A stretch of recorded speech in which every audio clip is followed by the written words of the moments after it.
Alors, faut-il ou pas que l'État, faut-il ou pas vendre les bijoux de famille, comme on dit, pour éponger les dettes de la France? Il se trouve que des élus macronistes proposent que l'État cède une partie de ses participations cotées à la Bourse de Paris. Alors, vraie ou fausse bonne idée? Élément de réponse avec vous, Marc Vigneault. Bonjour Marc. Journaliste à l'Opinion. Je vous entends pas très très bien. Vous m'entendez bien? Est-ce que vous m'entendez là, David? Ouais, Est-ce c'est que vous parfait, m'entendez bien? c'est parfait. Et il faut expliquer que l'État est actionnaire de nombreux fleurons français, d'ailleurs qu'ils soient cotés ou pas.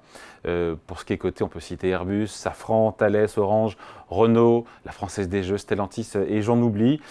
Il y en a quand même pour quasiment 180 milliards d'euros de participation. Alors, pour la partie cotée en bourse, je pense qu'évidemment c'est moins. C'est quand même pas une broutille, Mm. près de 180 milliards d'euros. Oui, mais comme vous l'avez souligné, c'est beaucoup moins pour la partie cotée, hein. C'est de l'ordre, j'ai plus le chiffre en tête, mais c'est de l'ordre de 50 milliards, 53 milliards, il me semble. Donc, s'il faut quand même relativiser. Et puis, enfin voilà, c'est pas négligeable.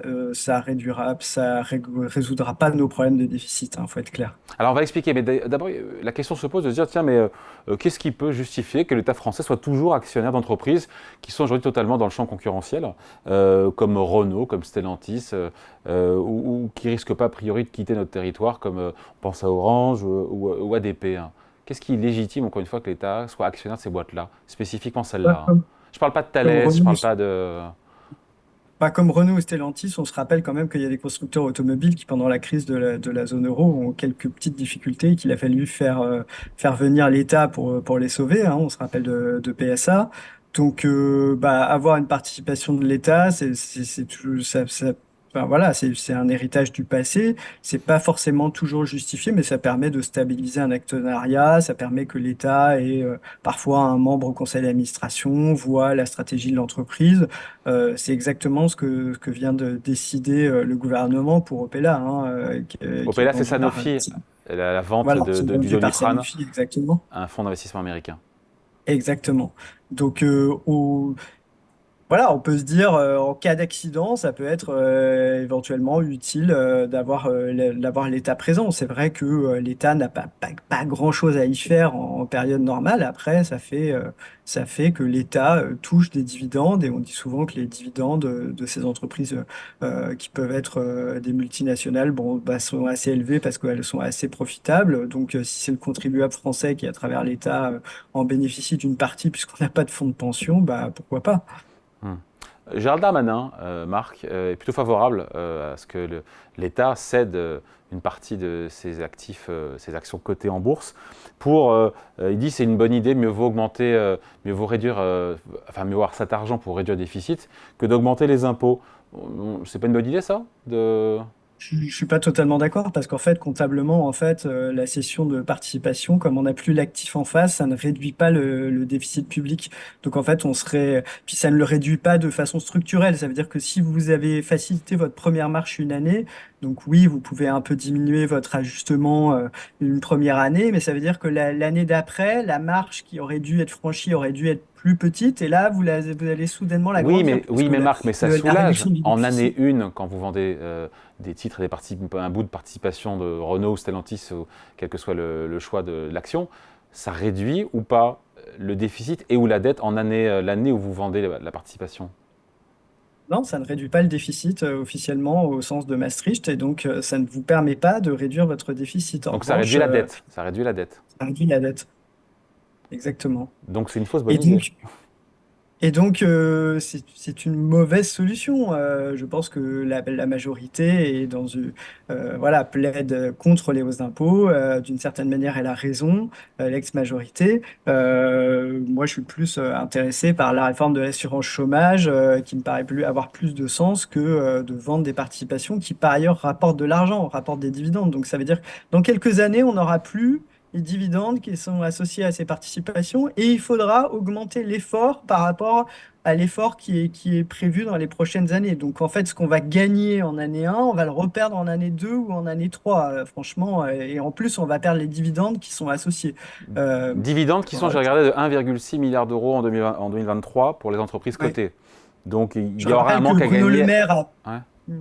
Je rappelle que Bruno Le Maire avait une stratégie en disant il faut vendre des participations de l'État. L'État n'a plus rien à faire, par exemple, dans ADP, dans Aéroport de Paris, etc. Et bon, ça avait été quand même une politique qui avait été assez largement critiquée et qui avait été politiquement, qui était très mal passée, qui a été annulé pendant la crise sanitaire. On peut se dire que l'État n'a rien à faire dans ADP, mais enfin, on voyait comment la crise sanitaire, c'est peut-être utile que l'État soit là. Enfin, on ne sait jamais si c'est un bon deal, hein. On se rappelle du traumatisme des autoroutes. Honnêtement, enfin, on peut plaider pour des cessions, pour aider un tout petit peu à l'ajustement budgétaire la première année, mais il faudrait en faire tellement pour éviter une augmentation de l'impôt sur les Bah, sociétés, par exemple. Il ouais. faudrait 8 milliards de cessions et ça veut dire que tout ce qu'on n'a pas trouvé cette année, il faudrait le trouver l'année prochaine. Honnêtement, Hmm, je ne comprends pas. La logique économique est quand même assez faible,